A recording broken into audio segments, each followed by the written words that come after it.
그렇게, 그리고는 악창이 났었죠. 가려워요. 긁어요. 앞이 나요. 그래도 어떻게 해요? 가려워서 긁어야 돼요. 이 고통이 얼마나 심했을지 참 이해하기 힘듭니다. 욥은 하나님께서 내세울 만한 사람이었습니다. 내세우셨어요. 그만큼 의롭고 어떤 고난을 당해도 누구만 경배받을지어다? 여호와만이 경배받으실지어다. 이렇게 의롭고 순전하고 착하고 하나님께서 내세울 만한 사람인데 무엇을 당합니까? 상상할 수 없을 만큼의 고난을 당합니다. 여러분 이해할 수 있습니까? 하나님을 이렇게 신실하게 믿고 하나님께서 내세울 만한 사람인데 우리가 경험하지 못한 고통들을 당해요. 고난을. 여러분 이해할 수 있습니까? 이해할 수가 없어요. 어떻게 이것을 이해하겠습니까? 그 전체 내용이 욥기 내용입니다. 욥도 이해할 수가 없어요. 그래서 욥이 이런 얘기까지 합니다. 욥기 13장에 살펴보면요. 욥기 13장 24절에 이렇게 기록합니다. 욥기 13장 24절입니다.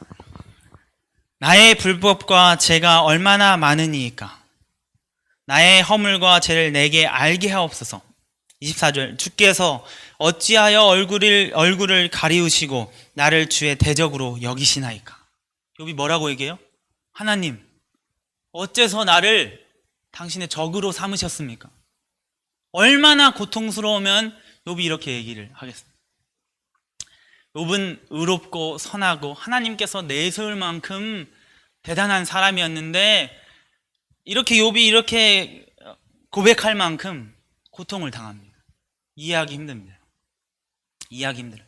여러분 이런 이해하기 힘든 내용들이 성경에는 여러 번 적혀 있어요. 제가 전에도 작년에 말씀 나눴던 이 시편 73편의 이 아삽의 시에서도 아삽이 이렇게 얘기합니다. 하나님 어떻게 저 악랄하고 나쁜 사람은 재물은 쌓아가고 창대하고 더 커가는데 나처럼 하나님을 순종하고 의로운 사람은 어째서 매일 고통을 당하는 것입니까? 라고 아삽이 얘기해요.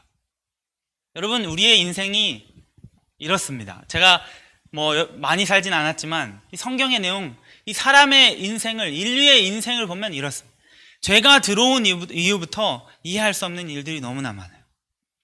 최근에는 광주에 건물이 무너졌었죠. 저 학동 쪽에, 지원동인가요? 거기에 무너졌었는데 제가 이제 안식일 오후에 외국인들과 한번 합동서에 한번 갔었습니다. 갔는데 고등학생이 한 명이 있더라고요. 고등학생이 한 명이 거기에서 참 힘든 일을 당했죠. 슬픈 일을. 고등학생의 이야기를 들어보면 얼마나 착한 마음에 부모님의 연락을 받고 집으로 돌아가는 길에 그런 참사를 당했어요. 이 건물하고는 관련이 없어요. 그 친구가 그 건물하고 무슨 관련이 있겠어요. 그런데 느닷없이 건물이 무너져 버스를 덮쳐 죽임을 당한 거예요. 그 앞이 창대하고 이제 20살 고등학생 이제 대학교 가서 앞으로 성장할 창대한데 그냥 한순간에 목숨을 잃어버렸습니다. 여러분 세상에는 이렇게 참 이해하기 힘든 일들이 너무나 많은 것 같아요. 혹시 지금 이런 일을 당하고 계신 분이 있을지 모르겠어요. 욥도 이런 일을 당했습니다. 그래서 고민하죠. 이야기를 자꾸 나눠요. 그래서 여기 욥기는 시작하는 것 같이 이 고난의 이유가 욥기에서는 하나님과 사단의 대결 구조에서 나오는 것처럼 나오는 것으로 이야기가 시작되죠. 근데 욥 입장에서는 이해할 수 있습니까? 그 대결 구도를 알고 있어요? 알지 못해요. 욥이 이 고난은 왜 나에게 오는가? 계속 친구들과, 3명의 친구들과 계속 언쟁을 벌이게 되죠. 이해할 수가 없어요. 왜 이런 고난은 나에게 오는가? 그래서 친구들이 와서 욥에게 얘기를 하죠. 회개하라. 너가 모른 죄가 있을 것이다. 회개하라. 하나님께서 너에게 지금 벌 주시는 거야. 회개하라. 그렇게 얘기하지만 욥기를 쭉 읽어보면 이 고난의 이유는 그것이 아니라고 판명이 납니다. 이 야고보서에서도 이렇게 기록하죠. 야고보서 1장에 있는 1장 13절에 이렇게 기록합니다. 사람이 시험을 받을 때 내가 하나님께 시험을 받는다 하지 말지니 하나님은 악에게 시험을 받지도 아니하시고 친히 아무도 시험하지 아니하시느니라. 오직 각 사람이 시험을 받는 것은 자기 욕심에 끌려 미혹됨이니. 하나님께서 시험을 통해서 사람을 성장시킨다는가 고난을 준다라고 이야기하지 않아요. 이 욥기의 전반적인 이야기에서도 이 친구들이 와서 회개하라 얘기하지만 고난의 이유는 그것이 아니었어요. 그런데 이제 마지막 이 욥보다는 어리고 지금 욥과 친구들과 이야기를 하는 그 욥의 세 친구와 욥보다는 어리지만 지식이 낮지만 이 엘리후라는 친구가 와서 욥에게 이야기를 해주죠. 욥기 35장 5절부터 8절에 있는 말씀입니다. 욥기 35장 5절부터 8절에 있는 말씀. 이 엘리후가 꽤 길게 얘기하지만 이걸 다 우리가 읽을 수 없어서 제가 이 포인트만 선택해 왔는데요. 욥기 35장 5절부터 8절입니다. 기회가 되시면 이 안식일 하나님의 말씀으로 축복받기를 원하시면 욥기를 한번 쭉 읽어보시면 은혜가 더해질 것이라 확신합니다. 욥기 35장 5절부터 8절입니다. 너는 하늘을 우러러보라. 내 위에 높은 궁창을 바라보라. 내가 범죄한들 하나님께 무슨 영향이 있겠으며 내 죄악이 관영한들 하나님께 무슨 관계가 있겠으며 내가 의로운들 하나님께 무엇을 드리겠으며 그가 내 손에서 무엇을 받으시겠느냐. 내 악은 너와 같은 사람이나 해할 따름이요 내 의는 인생이나 유익하게 할 뿐이니라 라고 얘기합니다. 이 엘리후가 욥에게 이야기하는 이 핵심 내용은 무엇이냐면요, 너가 무엇을 하든 하나님의 발끝에도 미칠 수 있다? 미칠 수 없다. 하늘을 우러러 봐라. 내 위에 높은 궁창을 봐라. 네가 범죄한들 하나님께 무슨 영향이 있겠느냐. 네가 어떤 의를 향한 듯 무슨 영향이 있겠느냐. 하나님은 높으시고 우리가 이해할 수 없다라는 거죠. 여기 잠깐 시편의 아삽의 시의 이야기를 들어보면 이 아삽이 고민에 빠집니다. 시편 73편 16절이에요. 시편 73편 16절에 시편 73편 16절입니다.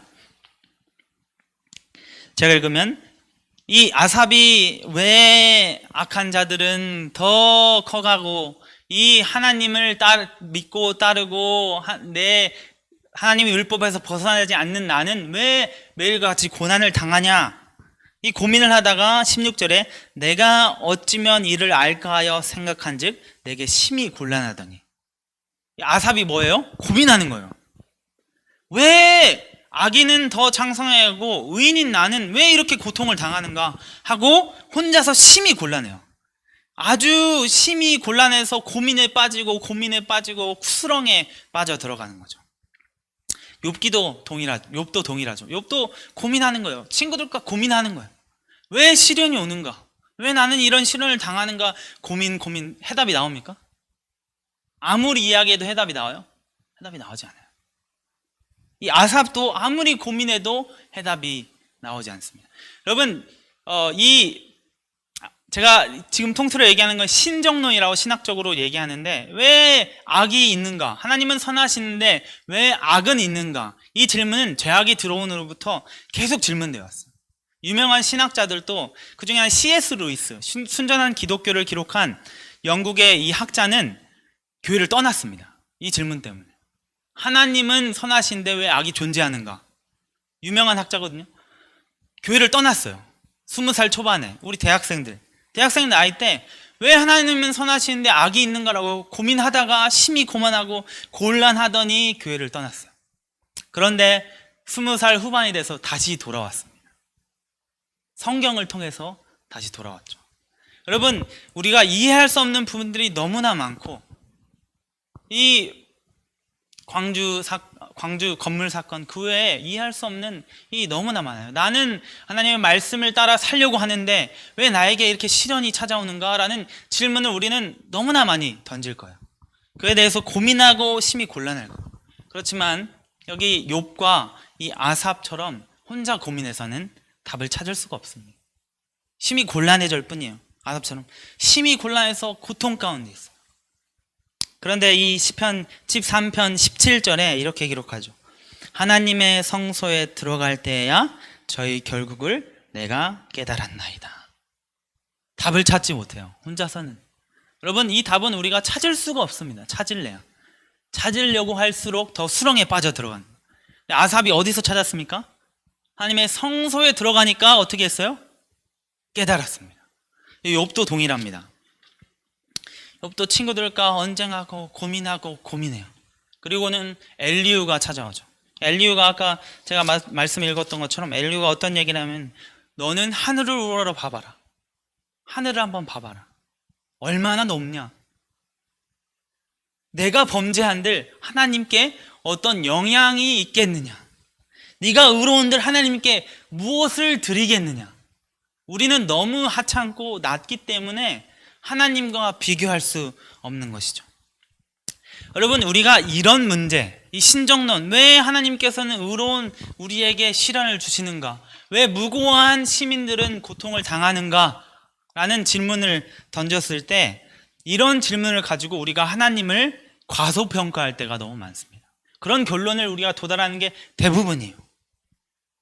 마치 하나님을 우리 기대치에 제한을 두는 거예요.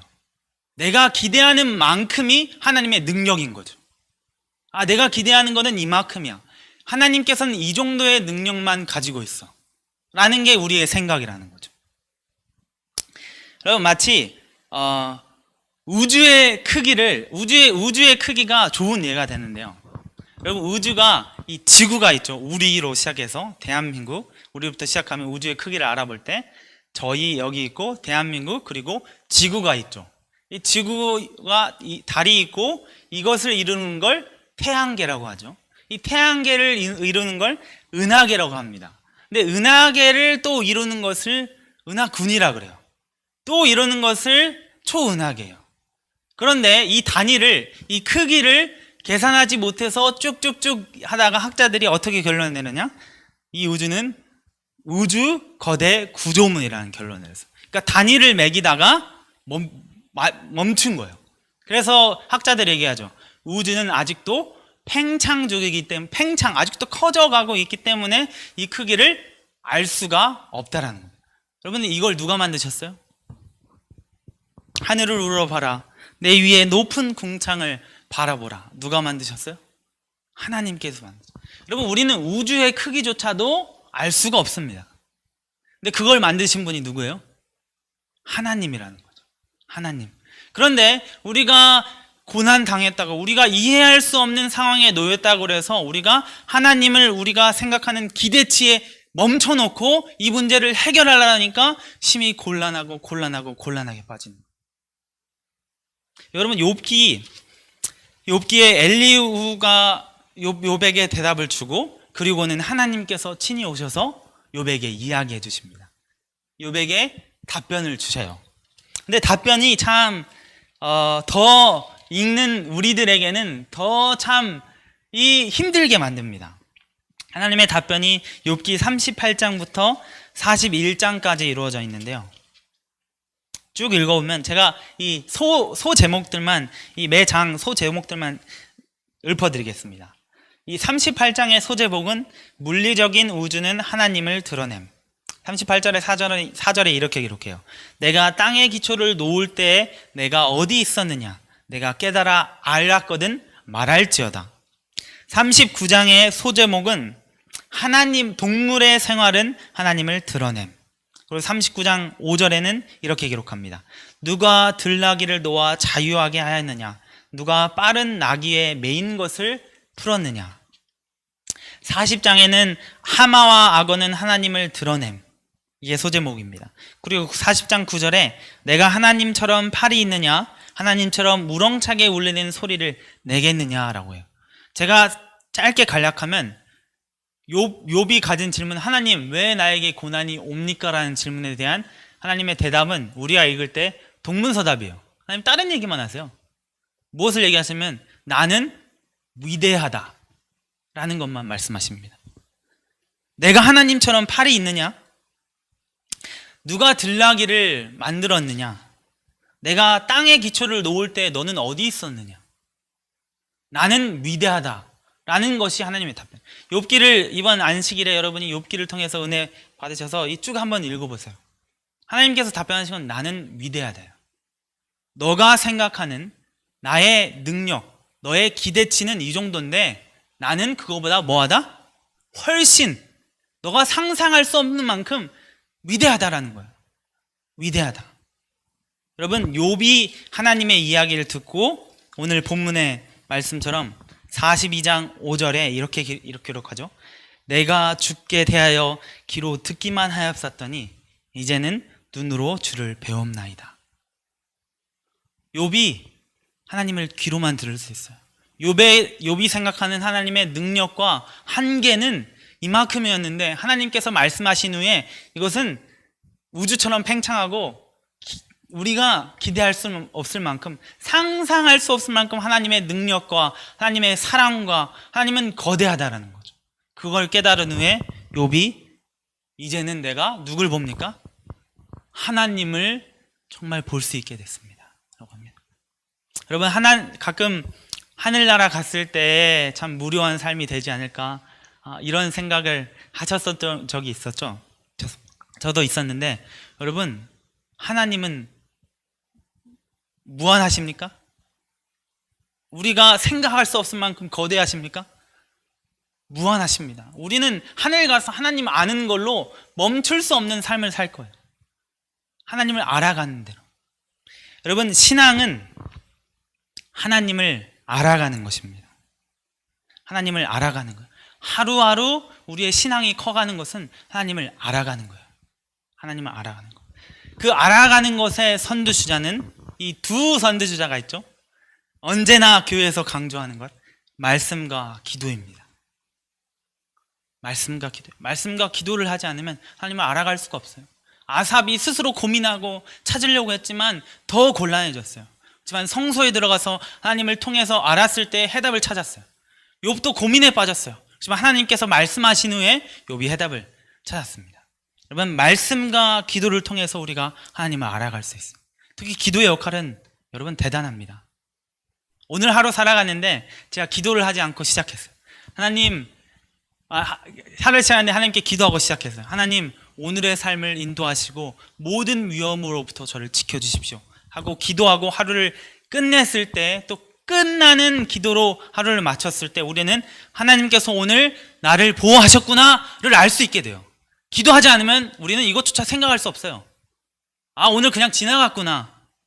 오늘 또 어제처럼 그냥 지나갔구나. 하나님께서 뭐 하셨는지 안 하셨는지 알 수가 없는 것이죠. 그럼 기도는 핵심입니다. 기도함으로써 우리가 하나님의 오늘 나에게 역사하신 하나님의 능력을 경험할 수 있는 것이에요.